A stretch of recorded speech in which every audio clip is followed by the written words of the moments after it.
இன்னைக்கு நம்ம வீட்ல என்ன சமையல் கலர் கலரா வச்சிருக்கீங்க? ரொம்ப ஒன்றும் வெரைட்டி கிடையாது, சிம்பிளா தான் பண்ணிருக்கேன். வாங்க என்னென்ன வச்சிருக்கோம்னு பார்க்கலாமா? ஃபர்ஸ்ட் வந்து சோறு இருக்கு, பொன்னி அரிசியில பொங்குன சோறு. ரைஸ்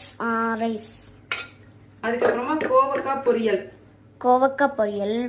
அதுக்கப்புறமா வழுதனங்காய் இருக்கலாம், மீன் வந்து பொரிச்சேன், பாறை மீன். அந்த மீன் பொரிச்ச எண்ணெயில வந்து வழுதனங்காய் பொரிச்சு சாப்பிட்டா அப்படி இருக்கும், அதனால வழுதனங்காய் அது போட்டு பொரிச்சாச்சு. அப்புறமா நம்ம சந்தையில இருந்து வாங்கிட்டு வந்தோம்ல தலை, ஆமா, அத வந்து குழம்பு வச்சிருக்கேன், தலை குழம்பு. அதுக்கப்புறமா ரசம் இருக்கு.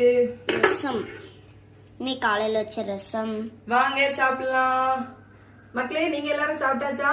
உங்களுக்கு இந்த நாள் எப்படி இருக்குன்னு சொல்லிட்டு கமெண்ட்ல சொல்லுங்க. நாங்க இன்னைக்கு வந்து சிம்பிளா தான் சமைச்சிருக்கோம், ஏன்னா 2-3 பொரியல் பண்ணிருக்கேன், வேற ஒரு மீன் குழம்பு, அவ்வளவுதான் மக்களே. பாய். இந்த வீடியோ பிடிச்சிருந்தா லைக் பண்ணுங்க, ஷேர் பண்ணுங்க, கமெண்ட் பண்ணிடுங்க.